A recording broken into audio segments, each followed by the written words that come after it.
Assalamualaikum. Selamat kembali ke channel saya, Aiman Fadil. So, kepada yang pertama kali tengok, jangan lupa subscribe sebab subscribe itu free sahaja. So, hari ni tak ada video ride, video sembang-sembang saja pasal motor. So, hari ni kita nak cerita tentang satu isu motor lah, terutama motor KTM. Lagi-lagi yang macam saya ni V1, ada satu problem yang sebenarnya semua motor ada, tapi kita akan ceritalah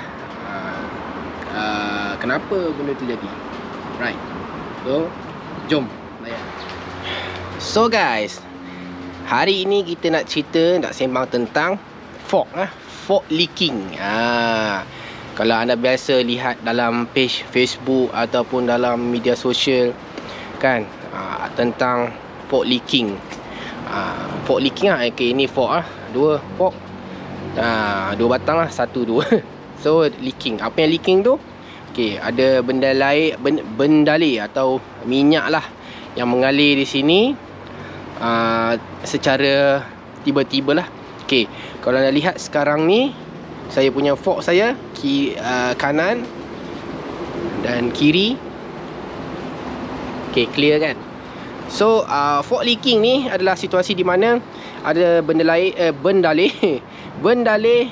cecair lah, atau sebenarnya minyak lah, yang dia tiba-tiba ada dekat kawasan sini kan? Yang chrome ni, kawasan-kawasan chrome ni, dia ada dekat sini, macam meleleh je kan, sama berminyak. Sepatutnya dalam keadaan normal dia macam ni, dia berkilat, dia tak ada apa-apa cecair atau minyak di sini, tapi dia ada. So, fork leaking ni amatlah bahaya kalau dibiarkan, sebab dia akan mengganggu prestasi dan pergerakan motor lah. Dan of course, kalau lama-lama dia boleh merosakkan fork, kemudian boleh merosakkan motor anda, dan akhirnya boleh mengakibatkan kemalangan. So, hari ini kita nak ceritalah antara punca-punca fork leaking tersebut lah. Jom kita tengok apa sebenarnya punca-punca dia lah. Alright. Okay, so antara punca utama fork leaking ini, alright, sebelum saya cerita kenapa punca dia, anda kena tahu okay, tentang fork lah. So fork ni dia ada batang besi, dalam ni ada spring minyak, dan di dalam ini ada satu seal, iaitu getah lah, ada getah bulat tu. Getah itu berfungsi untuk menahan minyak dalam fork ini daripada keluar. So bila ada hentakan, serapan hentakan kan, bila anda bawa kan, yang ini batang ni akan turun ke bawah. Dia akan turun ke bawah. Dia akan turun ke bawah. Jadi untuk mengelakkan minyak di dalam fork ini keluar, dia ada satu seal lah, getah tu. So apa yang terjadi, apa yang berlaku adalah ketika fork leaking tu, sebenarnya getah itu dah rosak lah, dah tidak dalam keadaan asal. Okay, kenapa? Okay, antara yang pertama adalah getah itu dah terkoyak atau terluka. Okay, macam mana dia terkoyak, terluka? Okay, apabila kita ride, lagi-lagi orang yang daily rider, hari-hari kita lalu, kadang-kadang kita lalu di kawasan yang macam-macam kawasan. Okay, jadi apa yang terjadi, okay, kadang-kadang debu, pasir dan benda-benda halus lah, kadang-kadang dia melekat pada ni, dekat chrome ni.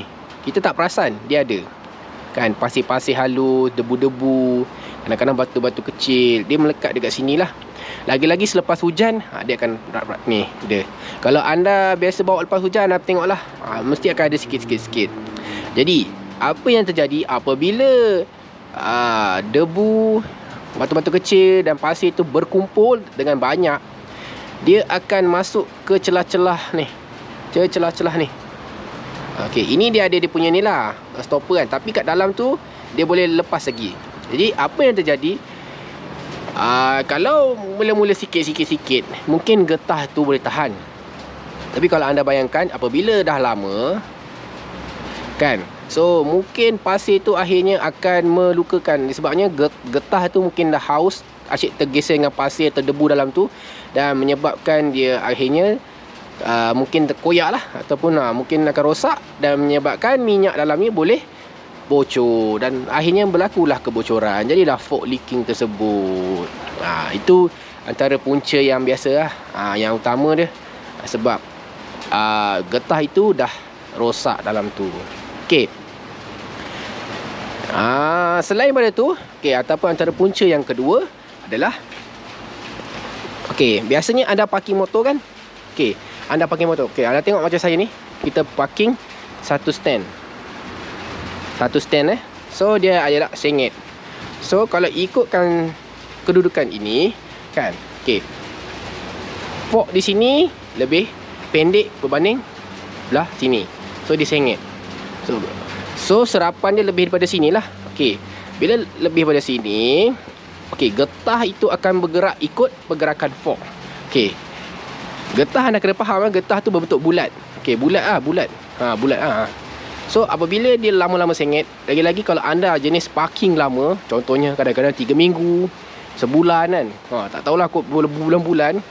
So getah yang dalam ni yang eloknya bulat tu, akhirnya lama-lama, ialah sebab hujan panas, cuaca berubah, dia akan berubah bentuk lah, dia akan deform.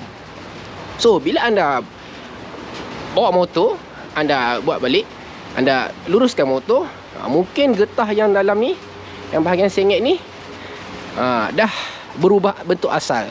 Jadi apabila dalam bentuk asal, dah tak ada dalam bentuk asal, minyak dalam ni, fork ni, lubricant tu, cecair bendalai tu akan keluar, akan leak lah, bocor, dan akhirnya menyebabkan minyak dalam fork ni kurang. Dan erti kata lain, semua bahasa dia fork leaking lah kan. So itu antara yang kedua.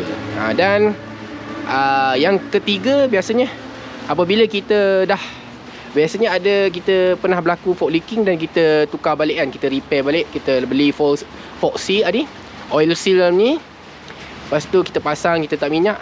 Mungkin ketika kita pergi ke bengkel tersebut, cara pengendalian lah, dia repair tu agak kasar lah.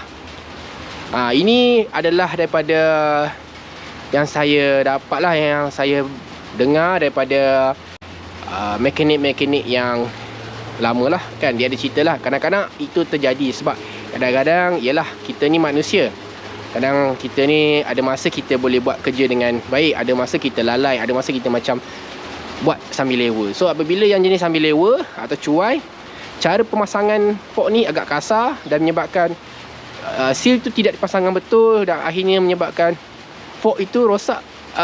Oil seal tu akan rosak dan leaking akan berlaku juga. Tu kadang-kadang dia jadi gak, dah hantar kedai, ada repair jadi balik. Tu sebabnya. Sebab nak repair fork ni, yang saya tahu, ada mekanik bagi tahu, dia kena perlukan penelitian dan hasil kerja je amat halus lah. Maksudnya tak boleh kasar-kasar, tak boleh ketuk sebarangan, tak boleh main buat je. So kena berhati-hati dengan secara lembut. Sebab tu ada kes yang kalau dah rosak, hantar balik dan jadi balik. Itulah sebab puncanya. So ni adalah 3 common penyebab lah kenapa fork leaking. Okay, mungkin ada agak sebab-sebab lain. Yang ini yang saya dapat kena pasti daripada ketika di bengkel dan berbincang dan bertanya kepada mekanik-mekanik lah. Antara 3 sebab lah. Yang pertama tu sebab oil seal dah koyak akibat debu atau pasir halus yang melekat pada ni. And then kita stand motor kita terlalu lama dalam keadaan sengit kan, satu side je. So lama-lama dia akan, yang belah yang sengit tu akan deform lah, dia akan ubah bentuk, menyebabkan seal tu akan bocor.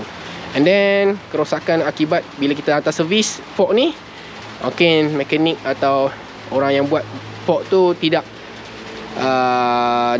tidak buat secara baik lah. Mungkin itulah pengurusan pengendalian dia kurang cermat. So itu adalah 3 perkara utama kenapa fork leaking. So jadi adakah fork leaking ni common lah kan? So fork leaking ni memang common lah, sebab oil seal itu adalah benda wear and tear. So anda kena faham wear and tear dia macam tayar. Benda tu satu hari nanti dia akan rosak juga, tapi bukan rosak terus lah. So kena faham lah. Itu bukan adalah kelemahan ke apa, itu memang benda normal, cuma cepat atau lambat sahaja. So boleh ke kita nak elak atau kita nak cuba lambatkan proses fault leaking tu? Sebab ada kadang-kadang motor tak ada kena fault leaking daripada beli sampai dia jual balik tak ada. Itu nasib je lah. Tapi ada cara lah, ada tips je lah. So ada beberapa tips yang saya boleh kongsi lah. Bukan daripada saya pun, saya tahu daripada orang lain dan ada sembang-sembangan beberapa mekanik lah kan. So simple lah, mudah saja dia punya tips je lah. So antara tips-tips untuk mengelakkan fault leaking atau melambatkan terjadinya fault leaking. Okey, yang pertama, kalau anda daily rider ataupun sebenarnya tak perlu daily rider pun, semua pengguna-pengguna motor, okey, yang pertama, kalau boleh setiap minggu checklah anda punya bahagian chrome ni, bahagian dua batang sini dengan sini lah. Okey, kiri dan kanan.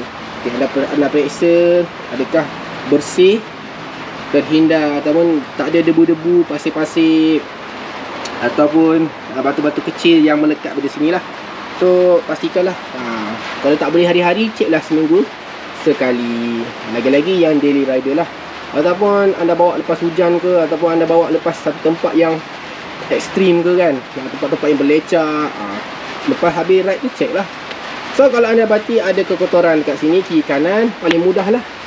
Yang pertama, anda ambil kain basah ke, atau kain ke, atau tisu ke, anda lap lah. Lap elok-elok. Okey, sebaik-baiknya anda ambil kain yang lembut lah. Sebab kita takut apabila ada batu, kita pakai kain kasar, dia akan merosakkan juga bahagian chrome ni lah. Jadi kita buat lembut-lembut sehingga bersih dan agak-agak bersih, dan kita pastikan duduk bersih, barulah kita okey lah kan. So selain tu anda nak lain cara pun boleh, cuci dengan air, tembak dengan air, tembak secara sederhana lah, jangan kuat sangat lah, sederhana. Lepas tu anda lap untuk keringkan. Right. So kenapa kena lembut pada bahagian ini So ada case motor yang chrome dia sini, bahagian sini berkarat. Sebab dia kasar dan akhirnya dia berkarat lah. Mungkin dia tak jaga, tapi jarang lah berlaku tu. Tapi ada yang berlaku, pernah ada yang berlaku. So yang berkarat tu juga boleh menyebabkan oil seal dalam ni rosak. Dia berlanggar dengan karat tu, akhirnya dia koyak, ada luka-luka dan jadilah fault leaking. Right. So itu paling simple je lah. Pastikan anda lap hingga kering lah, bersih dan kering. Dia tak perlu pun letak minyak ke apa. Ada pendapat mekanik yang katakan letak minyak lah. Bagi saya, ada orang kata lain juga, dan bagi saya kata tak perlu berminyak sebenarnya. Benda ni kering. Sebab apa? Kalau ikut logik, kalau anda sapu minyak balik sini, anda faham debu-debu tu akan melekat kat minyak. So debu, batu atau pasir, dia tak akan melekat kat tempat yang kering macam ni. So dia sebenarnya bila benda ni dia lembab, dia basah, itu yang menyebabkan boleh melekatnya batu-batu kecil tu lah. So kalau anda tengok saya punya, so saya punya memang okey lah kan. Alright. Okey, antara benda lain adalah pakailah, kalau motor anda ada double stand, pakai double stand.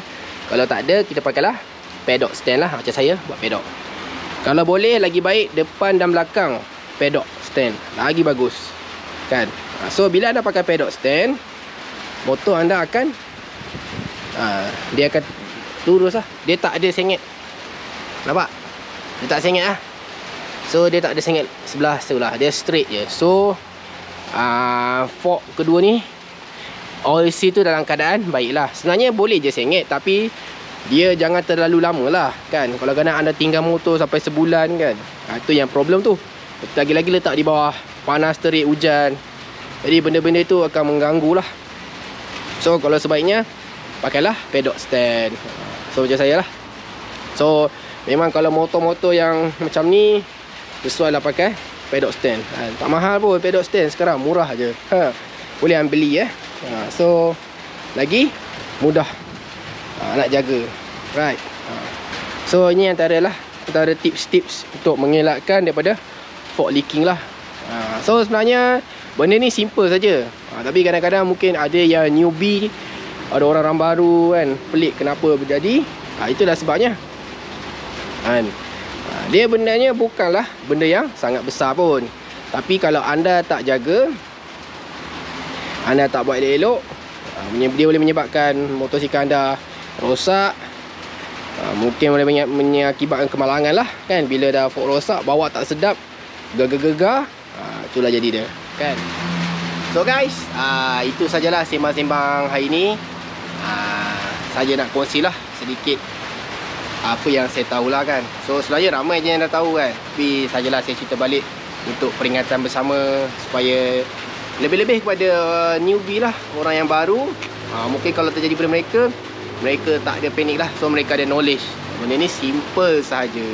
So guys, itu saja. Jangan lupa komen, like, share dan subscribe. Sekiranya anda ada apa-apa pertanyaan atau ingin saya ceritakan atau review ke, atau apa-apa saja mungkin video yang anda nak saya buat, bolehlah komen dekat description.